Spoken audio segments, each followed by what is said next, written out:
जय हिंद जय बिहार। देखिए संस्कृत बता रहे हैं, ट्रांसलेशन बहुत आसान होता है, संस्कृत अनुवाद, और उसको केवल ध्यान से देखने का जरूरत है। सबसे पहले आज कारक के बारे में जानेंगे। कारक, तो संस्कृत में कारक क्या है? क्रियान्वित्वम कारकम। क्रियान्वित्वम कारकम मतलब क्रिया के साथ जिसका प्रत्यक्ष संबंध हो उसे कारक कहते हैं। क्रिया के साथ जिसका प्रत्यक्ष संबंध हो उसे कारक कहते हैं। राम ने रावण को मारा। ने, राम ने किसके द्वारा काम किया गया? राम के द्वारा। किसको? रावण को मारा। क्रिया, तो क्रिया के साथ जिसका प्रत्यक्ष रूप से संबंध हो जाए उसे कारक कहते हैं। अब यहाँ लिखा है क्रिया संपादक करता। ठीक है, कर्ता क्या है? क्रिया, यहाँ सवाल कर रहा है क्रिया कर्ता क्या है, तो क्रिया संपादक करता। क्रिया का संपादन करने वाला कर्ता कारक होता है। ठीक है, ठीक सर। कर्ता कौन है? क्रिया संस्कृत में आएगा कर्ता, तो क्रिया संपादक कर्ता। क्रिया का संपादन करने वाला कर्ता कारक या कर्ता होता है या कर्ता कारक। जैसे राम पढ़ता है, तो पढ़ने का काम कौन कर रहा है?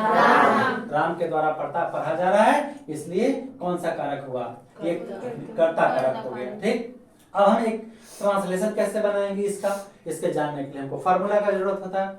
जिस तरह से आप गणित में पढ़ते हैं a गुना ए स्क्वायर, तो उसी तरह इसमें भी होता है a गुना ए स्क्वायर। कैसे होता है? देखिए एगो बूंदा है ना, तो उसी तरह से ये बूंदा कहाँ दें? यहाँ बूंदा नहीं दिया हुआ है, यहाँ बूंदा दिया हुआ है, यहाँ यहाँ बूंदा दिया हुआ है, यहाँ नहीं दिया हुआ है, तो बिल्कुल फार्मूला है इसका। कैसे? कर्तरी प्रथमा, ये सूत्र है संस्कृत का। कर्तरी प्रथमा, काम करने वाला में प्रथमा विभक्ति लगती है। जो व्यक्ति काम करेगा उसमें कौन विभक्ति लगेगा? तब कहते कर्तरी प्रथमा। तो बोले राम का रामा का है हो जाता है, तो कर्तरी प्रथमा, जो काम करने वाला है उसमें प्रथमा विभक्ति लगती है, इसलिए राम रामा हो जाएगा, मोहना मोहना, मोहन मोहना हो जाएगा, वह का स हो जाएगा। ठीक, अब आइए, राम पढ़ता है। पढ़ने का काम कौन कर रहा है? राम। किसके द्वारा पढ़ा जा रहा है? राम के द्वारा। तो कर्तरी प्रथम वर्मा के हिसाब से क्या हो जाएगा यहाँ पर? राम। और पठ धातु है, पठ माने पढ़ना, पठ माने पढ़ना। राम तो एक वचन में है, एक वचन में वर्तमान काल में ती होता है। क्या होता है? ती। तो पठ धातु अति प्रत्यय, पठ धातु और ती प्रत्यय। हाँ, तो पठ धातु में जोड़ देंगे ती प्रत्यय, तो क्या हो जाएगा जी? पठती। राम पठती, राम पढ़ता है। कोई दिक्कत नहीं। अब यहाँ का है छोड़ रखे थे क्योंकि हमको फार्मूला नहीं मालूम था। इसको हमने जैसे ही देखा कर्तरी प्रथमा, काम करने वाले में प्रथमा लगता है, तो हमको पता चल गया कि राम का एक वचन में रामा होता है। रामा रामौ रामा, तो रामा बालका बालको बालका, तो राम का हो गया रामा, तो यहाँ लिख देते हैं रामा। पठ बने पढ़ना, अति जोड़ देंगे तो प्रत्यय। पठती, राम पठती, पठ धातु में ती प्रत्यय जोड़ दिए तो हो गया पठती, राम पढ़ता है। कोई दिक्कत? अभी और देखिए बहुत सारा, ये बहुत आसान होता है ट्रांसलेशन। है वह पढ़ता है, वह का क्या होता है? स मने वह, पठ बने पढ़ना। अब बताइए सब कई वचन में है? एक वचन। एक वचन में स तौ ते, क्या होता है इसका? तौ ते, पुल्लिंग का है ना। वह पढ़ती रहता तो फिर गड़बड़ हो जाता उसका। तो स अपठ मैंने पढ़ना, एक वचन में क्या जोड़ दें? पठती, सह पठती, वह पढ़ता है। कोई दिक्कत? वह पढ़ती है, वह खाती है। अब इसका होता है सातेता, संस्कृत में स्पेलिंग क्या होता है? सातेता। क्या लिख देंगे? सा, ठीक है। वह खाद माने खाना। देखिए भाई मास्टरों साहब गड़बड़ाते हैं ख लिखने में, हम तो गड़बड़ नहीं किए। Yes sir. ठीक है? नहीं सर। ठीक है, कि सटा हुआ रहता है। Yes sir. खाद माने खाना, अति जोड़ दिए, वह खाती है। कोई दिक्कत नहीं। वे लोग खाते हैं, वे लोग जाते हैं, वे लोग जाते हैं। तो एक वचन में स बहुवचन में तो, ते बहुवचन में ते, स माने वह, तो माने वे दोनों, ते माने वे लोग। ते माने वे सब या वे लोग। तो स तो ते माने वे लोग। तो यहाँ पर हुआ वे लोग का ते। गच्छ माने जाना, गच्छ माने जाना। आप गच्छ में क्या जोड़ देंगे? अंति प्रत्यय जोड़ देंगे। गच्छ में अंति जोड़ देंगे तो क्या हो जाएगा? गच्छन्ति। ते गच्छन्ति, वे लोग बोलिए, वे लोग जाते हैं। ठीक है? Yes, sir. अच्छा, वे दोनों पढ़ते हैं, वे दोनों पढ़ते हैं। तो माने वे दोनों। तो यहाँ होगा तो, पठ माने पढ़ना। अच्छा, पठ ढ नहीं, पठ माने हाँ, ढ होता है हिंदी में, ठ होता है संस्कृत में। अति त है ना यहाँ? Yes, sir. तो पठता, वे दोनों पढ़ते हैं। आसान लगा संस्कृत? Yes, sir. बहुत आसान है। अच्छा, यहाँ भी हो गया, यहाँ भी हो गया। ये तो पहला सूत्र हुआ कर्तरी प्रथमा, काम करने वाले में प्रथमा विभक्ति लगता फिर है। पूछेगा राम का, रामा का होता है कर्तरी प्रथमा। कर्तरी में प्रथमा विभक्ति लगता है, प्रथमा में रामा होगा, नाम जो भी रहेगा, मोहना होगा, सोहना होगा। समझ में आ गया? चलिए, अगला है कर्मणि द्वितीया। कर्म में द्वितीया विभक्ति लगती है। कर्मणि द्वितीया सूत्र कहता है कि कर्म में द्वितीया विभक्ति लगती है या होती है। ठीक है? जैसे मोहन पुस्तक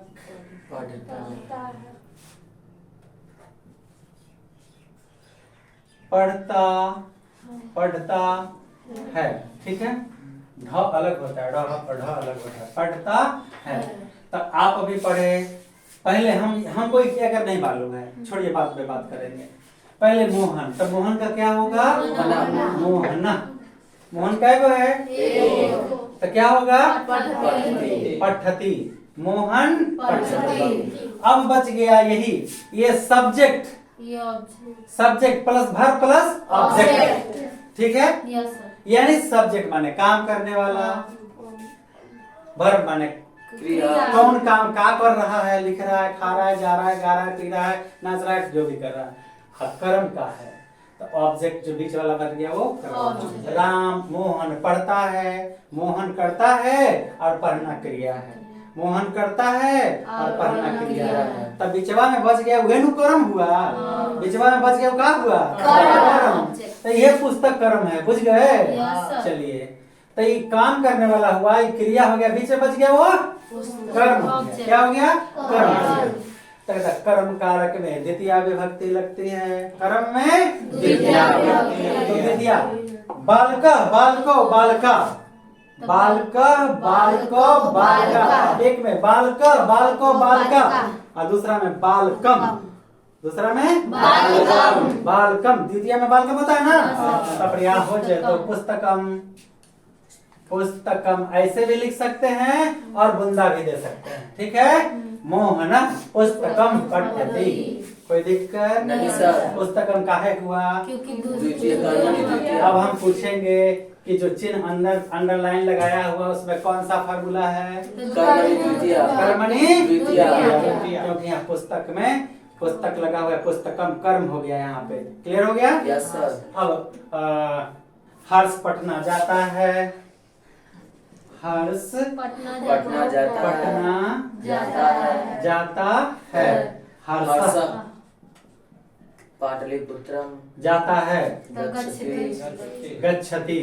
हर्ष गच्छति। हर्ष नाम हो गया, ये इनका जाना क्रिया हो गया। तब पटना क्या हो गया? कर्म। पाटलिपुत्रम गच्छति। हर्ष पाटलिपुत्रम गच्छति। कोई दिक्कत? Full stop. बहुत जरूरी। Thank you. कोई दिक्कत? तो इस तरह से जो कर्म होगा उसमें द्वितीया विभक्ति होती है। कोई दिक्कत? देखिए, ये बहुत इंपॉर्टेंट सूत्र है। एक आता है बोर्ड एग्जाम में, अभितः परितः, सर्वतः या उभयतः योगे द्वितीया, ये जहां लगा रहेगा उसके योग में द्वितीया विभक्ति लगेगी। समझ में आया? Yes sir. जैसे परितः माने क्या होता है? चारों ओर। सर्वतः माने सभी ओर। जी, परितः माने चारों ओर नहीं। हम ये बात करें, देखिए जहां पे अभितः, परितः, सर्वतः मतलब उभयतः, मतलब अभितः, परितः, सर्वतः और उभयतः जहां योग लगेगा, इन शब्दों के योग में आपको द्वितीया विभक्ति लगाना पड़ेगा। द्वितीया विभक्ति लगती है। इन शब्दों के योग में कौन सा विभक्ति लगती है? द्वितीया। अभितः का मतलब दोनों ओर होता है, ठीक है। परितः मतलब चारों ओर होता है। सर्वतः मतलब सभी ओर होता है। और उभयता मतलब भी दोनों। अब यहाँ सवाल है, गांव के दोनों ओर पर्वत हैं। पहले पर्वत हैं, गांव के दोनों ओर पर्वत हैं। तो देखिएगा दोनों ओर का क्या होता है? अभिता। दोनों ओर का क्या होता है? अभिता। तो किसके दोनों ओर? ये संबंध का चिन्ह कहाँ है? यहाँ है ना। तो कहता है जहां अभिता, परिता ये सब लगा रहता है उसमें द्वितीया विभक्ति लगती है। तो अभिता दोनों ओर का तो अभिता हो गया। तो किसके दोनों ओर? गांव के दोनों ओर। तो गांव में द्वितीया लगेगा। गांव में तो गांव का होता है ग्राम माने गांव। Yes sir. ग्राम माने गांव। तो ग्रामम, ठीक है। द्वितीया बालकम, तो द्वितीय क्या हो गया? ग्रामम। अभिता, अभिता माने हाँ। तो ग्रामम गांव के, अभिता दोनों ओर, पर्वत पर्वता संति। एक वो पर्वत नहीं ना है जी, दोनों ओर है ना। Yes sir. अब इसके बाद आइए फिर चारों ओर। चारों ओर का क्या होता है? परितः। किसके चारों ओर? गांव के। तो गांव का हो गया ग्राम। तो ग्रामम गांव के, परितः नदी, परितः है नदी, संति। कोई दिक्कत नहीं। गांव के चारों ओर नदी है, ग्रामम परितः नदी संति। समझ में आया? अब गांव के सभी ओर वृक्ष हैं। गांव के सभी ओर वृक्ष हैं। तो किसके सभी ओर? गांव के। ग्रामम, सभी का क्या होता है? सर्वतः वृक्षा, है को वृक्ष है, बहुवचन है ना। बाल का वृक्षा संति। कोई दिक्कत? गांव के सभी ओर वृक्ष हैं, ग्रामम सर्वतः वृक्षा संति। पंडित जी से पढ़ते हैं ना। गांव के दोनों ओर पर्वत हैं, ग्रामम। अभिता, हाँ, एगो उभयतः भी होता है दोनों ओर, अर्थात उभयतः, उभयतः, उभयतः, ठीक है। Yes sir. उभयतः पर्वता संति। संति। कोई दिक्कत नहीं सर। चलिए अगला है क्रिया विशेषण द्वितीया, जिसमें क्रिया की विशेषता बताई जाए। क्रिया की विशेषता बताई जाए उसमें द्वितीया विभक्ति लगती है। क्रिया की विशेषता जहां बताया जाएगा, जैसे धीरे धीरे, तो विशेषता क्या है? धीरे धीरे। तेजी में, तो विशेषता क्या है? तेजी में। इसमें लगेगा द्वितीय। समझ में आ गया? Yes sir. क्रिया विशेषण द्वितीय। क्रिया विशेषण शब्दों में एक वचन प्रयोग होता है। पहला बात एक वचन, ये नहीं रहेगा कि जैसे एक वचन में बालकम है, बालका बालको बालका, बालकम, बालका बालको बालका, बालकम बालको बालका। तो द्वितीय में दो रहेगा, जैसे दो आदमी रहेगा तो उसमें द्विवचन लग जाएगा, बालकम बालको लग जाएगा। नहीं, बालक ऐसा नहीं लगेगा। प्रथम में बालका बालको बालका, बालकम बालको बालकान, तो बहुवचन आएगा तो बालकान नहीं लगेगा। कहता है कि एक के वचन प्रयोग होगा इसमें, सिर्फ बालकम, सिर्फ बालकम, अति नहीं। क्रिया विशेषण द्वितीय। तब ये फॉर्मूला याद रखेगा, जैसे ही होता है ऐसे बता देते हैं, समझ में आ जाएगा। बालका बालको बालका, ये हुआ ना। और दूसरा में होता है बालकम बालको, बालकम बालको बालका, बालकान। तो हम बोलेंगे वे लोग तेजी से दौड़ते हैं, तो वे लोग तेजी से दौड़ते हैं, तो वे लोग का तो ते होगा, ते माने वे लोग, लेकिन यहां पर ये तेजी से तीव्रम ही होगा, बालकम का तीव्रम ही होगा। बात समझ में आया? Yes, sir. द्वितीय में क्या होगा? तीव्रम। यही चीज यहाँ बता रहा है, क्रिया विशेषण शब्दों में एक वचन प्रयोग होता है, द्वितीय वचन और बहुवचन नहीं होगा। अब ये नहीं कि हम वे लोग कहेंगे, जैसे घोड़ा, घोड़ा तेज दौड़ता है, तो घोड़ा क्या है? एक है, तो घोड़ा का हो जाएगा अश्वः, स्वा नहीं बोले हैं, अश्वः। अब दौड़ता है, दौड़ता है कि क्या होगा? तीव्र। हाँ, घोड़ा अश्वः। अब घोड़ा क्या है? एक है, तो अश्व धावती, ऐसा अश्व धावती एक वचन में। थोड़ा एक मिनट देखिए, यहाँ घोड़ा एक वचन में है, घोड़े तो नहीं लिखे हैं, एक वचन अश्व, एक वचन के लिए क्या होगा? ती, एक वचन के लिए क्या होगा? ती। अश्व धावती, कैसे धावती? तीव्र। तीव्र, तो तीव्र का क्या हो गया यहाँ? तीव्र का क्या हो गया यहाँ? तीव्र। नहीं भैया, बालक का अगर बालकम हो रहा है तो तीव्र का तीव्रम होगा, ठीक है? अश्व तीव्रम धावती, ये द्वितीय वचन। अगर हम यहाँ लिखते हैं घोड़े दौड़ते हैं, घोड़े दौड़ते हैं, तेज दौड़ते हैं, तो यहाँ पर ऐसा नहीं होगा। अश्व अश्व अश्वा, अश्वा, अब बोलिए क्या होगा? धावंती, क्या वचन है? बहुवचन। अश्वा धावंती, घोड़े दौड़ते हैं। अब यहाँ आप सोचेंगे कि इसके ई बहुवचन में चला गया, क्या होगा? अश्वा अश्व अश्वा, बाल का, तो हम इसमें जोड़ेंगे बालकाम, यानी तीव्रान। नहीं, एक वचन ही क्या कहता है? क्रिया विशेषण शब्दों में एक वचन प्रयोग होता है, तो यहाँ पर तीव्रम ही होगा। अश्वा तीव्रम काहे होगा? क्योंकि ये खानदानी क्रिया विशेषण द्वितीय के, क्रिया विशेषण द्वितीय है, इसलिए एक वचन में प्रयोग होता है। Yes, अब आइए, वह मधुर गाती है, वह का सब, मधुर का मधुरे होता है, तिलकम मधुरम नयनम मधुरम मधुराधिपते मधुरे मधुरम, भगवान कृष्ण का तिलक मधुर है, नयनम मधुरम, ये लोचन आंख मधुर है। तो यहाँ पर क्या लिखेंगे? विशेषता है ना, मधुरम क्या है? विशेषता। मधुर विशेषता है, तो यहाँ पे क्या लिखेंगे? मधुरम सह, मधुरम क्या है? सब सिंगल।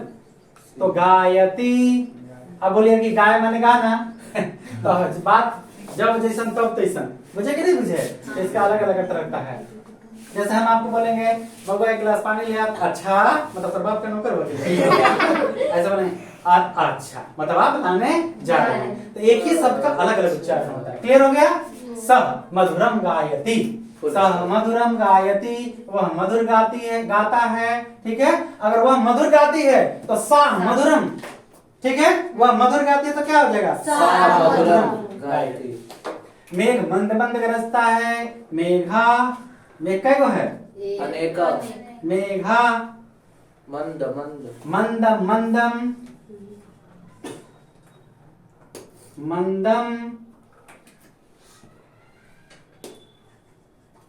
मंदम मंदम, गर्जती। चलिए, तो इस तरह से ये आपका ट्रांसलेशन कंप्लीट हुआ। देखिए यहाँ पे है काला ध्वा नोर अत्यंत संयोगे द्वितीया, काला ध्वा नोर अत्यंत संयोगे द्वितीया, काला ध्वा नोर अत्यंत संयोगे, तोड़ देते हैं, काला ध्वा नोर अत्यंत संयोगे द्वितीया। यहाँ कहता है कि कालवाची और मार्गवाची शब्द में जहाँ काल सूचित करे और मार्ग सूचित करे, रास्ता सूचित करे, ऐसे शब्दों के योग में अतिशय लगाव, मतलब लगातार वो काम होते रहे। जैसे नदी लगातार होता है, रास्ता तब लगातार चल रहे हैं, महीनों महीना सालों साल पढ़ रहे हैं। अगर वो काम अतिशय लगाव के साथ हो रहा है, लगातार हो रहा है, तो कालवाची और मार्गवाची शब्दों में जहाँ दूरी दिखाए और समय दिखाए, उसमें तृतीया विभक्ति लगती है। फाइनल कोस भर, ये क्या है? दूरी। कोस भर नदी, नदी कोस भर टेढ़ी मेढ़ी है, यानी कहीं ब्रेक नदी नहीं हुआ, लगातार है। तो कहा कि कालवाची और मार्गवाची तकोस क्या है? मार्ग है। कोस मार्ग है। पूरे 1 माह तक तमास क्या है? कालवाची काल है, समय है ना? तकोस तक्रोसम, क्रोस का क्या हो जाएगा? क्रोसम। कोस भर क्रोसम नदी। कुटिला मतलब टेढ़ा, कुटिला अस्ति। क्रोसम नदी, कुटिला अस्ति दे भी सकते हैं, नहीं भी दे सकते हैं। तो क्रोसम कुटिला नदी, कोस भर नदी टेढ़ी मेढ़ी है। ठीक है, कोई दिक्कत? क्रोसम काहे हुआ? क्योंकि यहाँ मार्ग है, मार्ग में कैसा लगेगा? द्वितीय लगेगा और लगातार है, नदी कहीं टूटा नहीं है। क्रोसम माने कोस भर, नदी का नदी, कुटिला माने टेढ़ी मेढ़ी, अस्ति दे भी सकते हैं और नहीं भी दे सकते हैं। पूरे 1 मास तक, पूरे 1 मास तक मां सेना, रुकिए जरा, अगला प्रश्न है पूरे 1 मास तक व्याकरण पढ़ा गया, बीत गया, काम बीत गया। तो कितना देर पढ़ा गया व्याकरण? तो बताया गया कि कालवाची और मार्गवाची शब्दों में, यहाँ तो मार्ग था, यहाँ काल है, तो इसमें द्वितीय विभक्ति लगती है। तो बालकम, बालकम, बालकम, तो यह क्या होगा? मासम, 1 मास, मासम। ये तो कर्म, क्या पढ़ा? व्याकरण, कर्म नहीं दिया।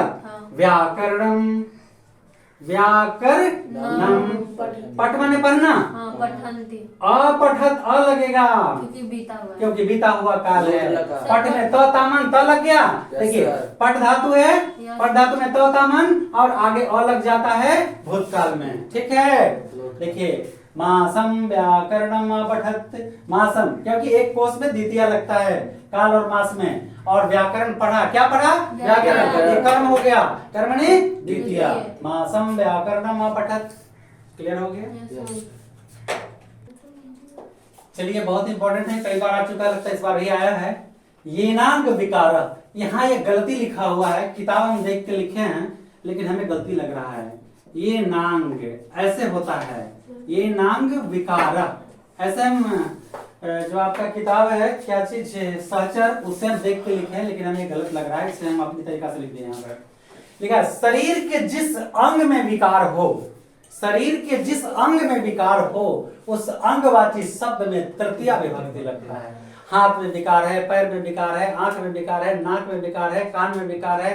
अब आंख से बहरा है कि कान से अंधेरा है, बात समझ रहे? समझ गए? तो यही फॉलो करते रहना है। तो वह पैर से लंगड़ा है, तो लंगड़ा किस चीज से है? पैर। तो कहता है कि शरीर के जिस अंग में विकार हो उसमें तृतीया लगेगा। तो कौन अंग विकार है? पैर में तृतीया लगेगा, आंख में तृतीया लगेगा, कान में तृतीया लगेगा। ठीक है? विकार उसमें होना चाहिए, अच्छा रहेगा तो उसमें नहीं लगेगा। ठीक है ना? विकार रहेगा तब लगेगा। तो पहले तो वह क्या हो जाएगा? सब पैर से पादेन। हाँ, तो पाद मैंने पैर, पाद मैंने पैर, तो तृतीया बाल का, बाल को, बाल का, बालकम, बाल को, बालकान, बाल के न, बाल के न, एक वचन में। तो सह पाद से हो जाएगा पादेन, सह पादेन खंज, सह पादेन खंज, खंज मैंने लंगड़ा, सह पादेन खंज अस्ति। समझ में आया? अस्ति कहीं नहीं भी रहता है, वह पैर से लंगड़ा है। शकुनी मामा पैर से लंगड़ा है। शकुनी लिखिए ना, शकुनी पैर से लंगड़ा है।